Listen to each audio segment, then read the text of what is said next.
The future of the NBA might just be brighter than ever. Recently, there has been an explosion of new young talent into the league, but in all of this hype of brand new players, we have forgotten about a #1 overall pick.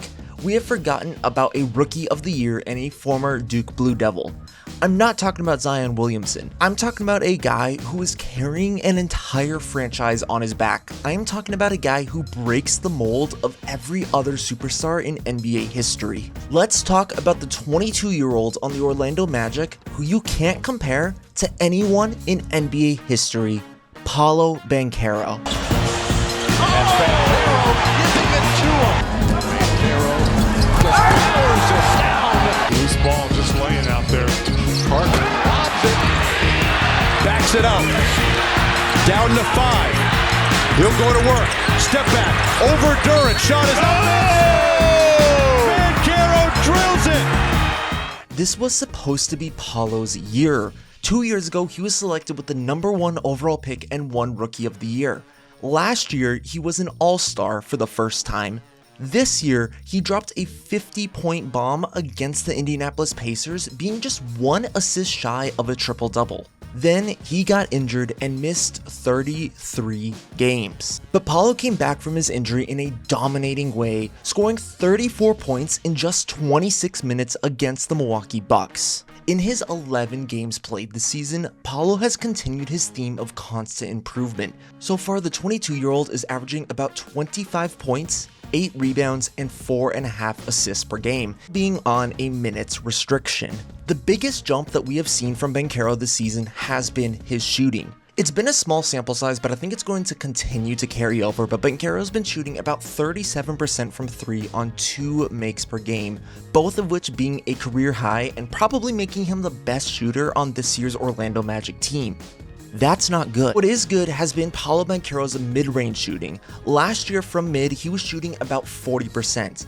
This year, on the same volume, he was shooting about 52%, although this number may have changed recently in the last few games, putting him down to around 44-45%.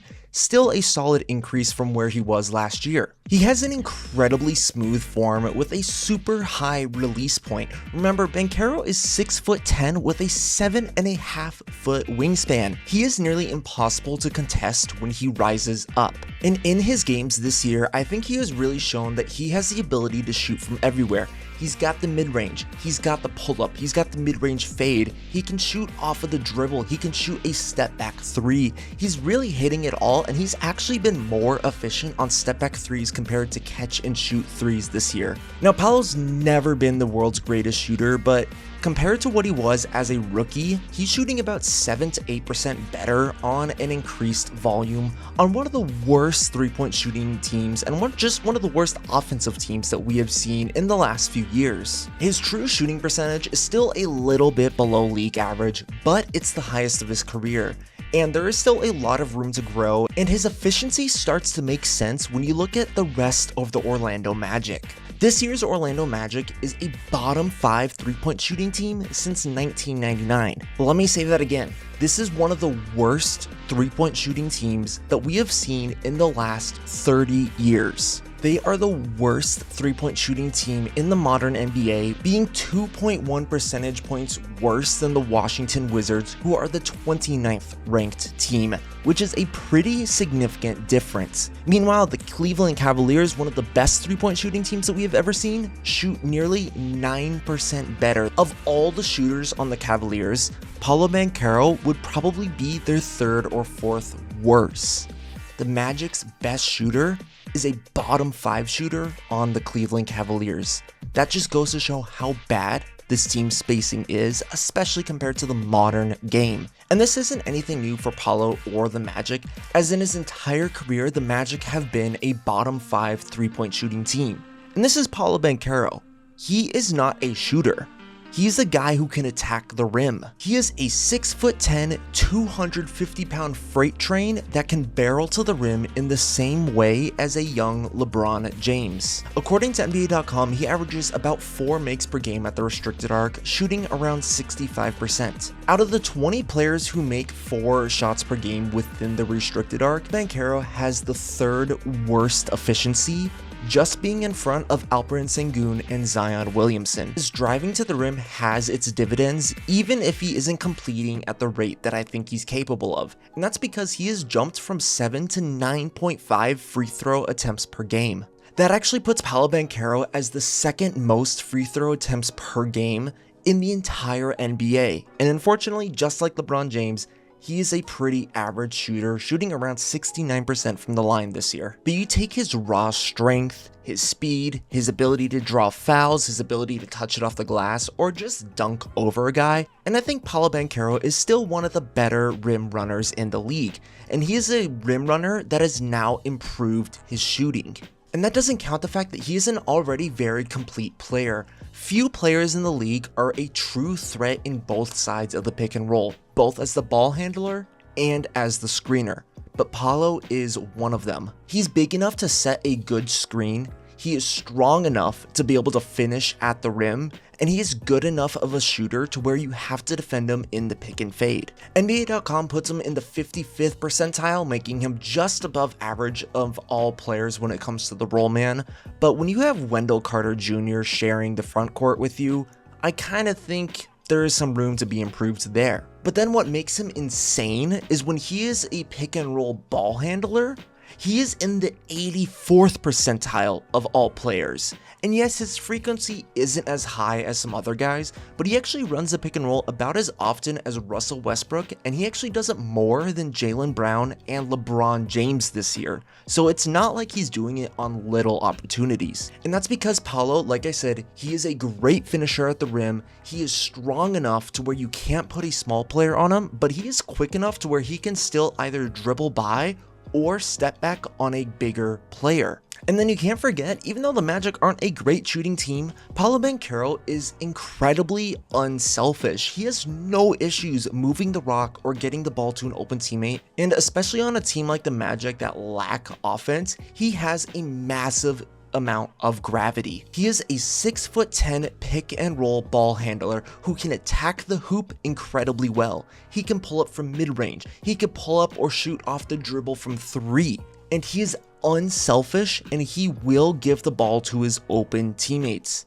Unfortunately for him, the Magic just don't hit their shots. Paolo actually sits around 52nd in the entire league when it comes to assists per game. This year he is just under 5 assists per game, but when you look at potential assists, something we talked about in my Shai Gilgeous-Alexander video, he is in the top 20 of potential assists, meaning if the Magic were probably just an average shooting team, he could easily be averaging probably another 2 or 3 assists per night. And of course, that shooting would give him more spacing, I think making him a better post player than what he already is, making him a better screener in the pick and roll than what he already is, and probably just helping his ISO game and just overall efficiency out as well. My point is, the fact that Paolo is scoring as much as he is at the rate that he is pretty impressive given where this offense is right now. Statistics are difficult because after all, Paolo Banchero has a very small sample size compared to everyone else, and the Magic have had so many injuries and so many new lineups, it's hard to truly measure them. But something I found interesting was when Paolo and Franz Wagner played together,